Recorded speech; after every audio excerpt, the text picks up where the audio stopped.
Welcome friends and welcome to my channel Biology Notes. In this video we will discuss about the mechanism of hearing, and this is one of the most important function of our ear. Okay, and also we will discuss the speech and loudness perception. Actually, the organs which helps in hearing is present in the cochlea of our internal ear, and this organ is known as organ of Corti. Then this is the structure of organ of Corti, and in this organ of Corti you can see there are present two different membrane, the Rischner's membrane and the basilar membrane, and the Rischner's membrane and the basilar membrane form the three chambers in the organ of Corti, the scala vestibuli, scala media and scala tympani. And in the basilar membrane, just above the basilar membrane, the sensory hair cells are present. These are actually the sensory receptor cells which can capture the sound wave. Okay, actually the movement of basilar membrane is occurred by the sound wave, and this will displace the position of the sensory hair cell, or this will causes the vibration of the cilia of sensory hair cell, and this information will passes into the auditory nerve. Okay, and this auditory nerve convey this information into our brain, and so that we can perceive the different sound wave from the surrounding environment. Then sensory hair cells are the receptor cells which capture the sound, and the sensory hair cells are columnar cells, and these contain bundle of 100 to 200 specialized cilia at the top, and this is the mechanosensor for hearing, and the longest cilia touch the tectorial membrane, and the cilia move back and forth with each cycle of sound. So when the sound wave comes in the basilar membrane, this will causes the movement of cilia of this sensory hair cell, and this movement actually form an electrical current inside the hair cell, and the hair cell show the graded response, not the spike response like eye cell. So this activate the vestibulocochlear nerve that innervate the cochlea.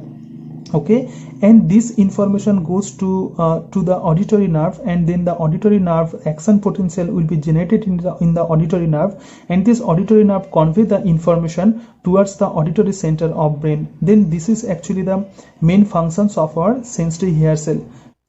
Now the loudness of a sound is correlated with amplitude of a sound wave, and if the amplitude is increased, then the loudness of the sound wave will also be increased. Okay, and the pitch is related with the frequency, and the frequency is known as number of waves per unit of time, and if the frequency is increased, then the pitch will also be increased.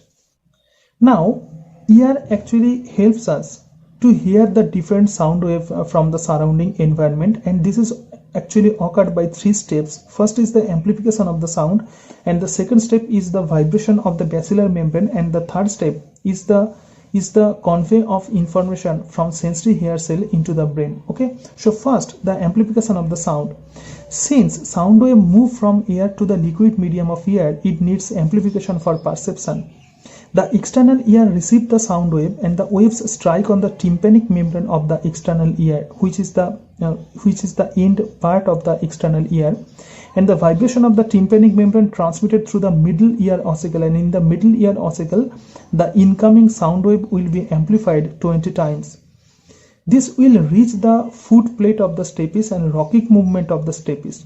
The external ear captures the sound wave which is coming from the surrounding environment, and this sound wave moves through the external auditory canal, and this will ultimately strike on the tympanic membrane. Then the tympanic membrane will be vibrate, and this vibration then conveyed to the middle ear. This is the diagram of the middle ear you can see, and this middle ear contains the three bones, the malleus, incus and the stapes, and these three bones are collectively known as ear ossicles. Okay, the vibration of the tympanic membrane transmitted into this ear ossicle, and when these are transmitted, the foot of the stapes which reside in the fenestra ovalis in the middle ear, there are also present the two aperture.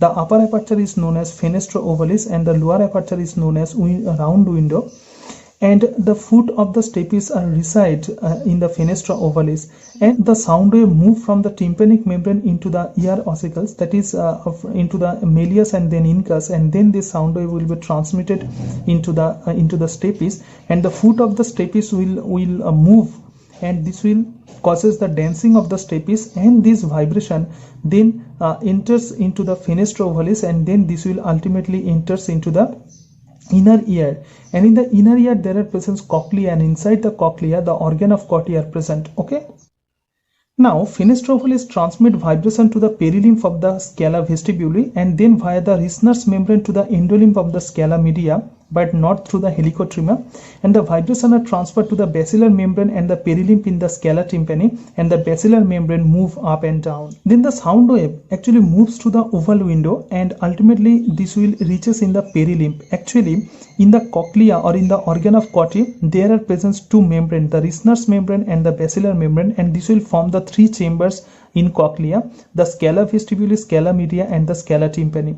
At the base of scala media, the basilar membrane are present. Okay, so when sound wave moves through the perilymph, this will causes the vibration of this perilymph, and ultimately this vibration reaches into the endolymph through the Rischner's membrane, and then this will reaches into the basilar membrane, and this causes the movement of this basilar membrane. Okay, and in the basilar membrane, you know, the sensory hair cell reside, and due to the movement of this basilar membrane, this will vibrate the cilia of the sensory hair cell. Okay, and this vibration will be transmitted into the auditory nerve, and also the sound wave move from the basilar membrane into the perilymph of the scala tympani. Now, when the basilar membrane move, and this will causes the movement of the cilia, and this information will be transmitted into the brain. Then basilar membrane move up and down, and the bent hair cells pressing them against the tectorial membrane, and the nerve impulse generated in associated afferent neurons, and the impulse transmitted to the auditory regions via the auditory nerve, and impulse are analyzed and the sound is recognized, and this is actually the process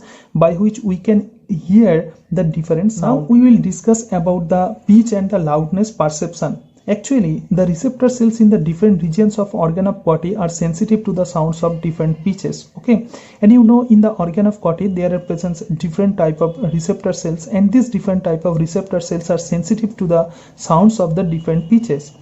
If the frequency of the sound is very much high, then this will activate the receptor cells at the base of cochlear duct, that is the basilar membrane vibrates only at the base side. Okay, and if the sound wave is low frequency sound, then this will activate the receptor cells at the tip of cochlear duct. Okay, and that is the maximum vibration of the basilar membrane is near at its apical site, and thus by this way we can perceive the high frequency sound and the low frequency sound.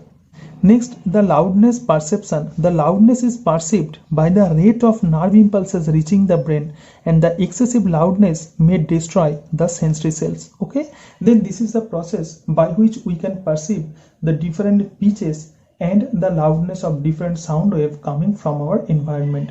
And in the next video we will discuss about the mechanism of equilibrium. So thank you, and that's it.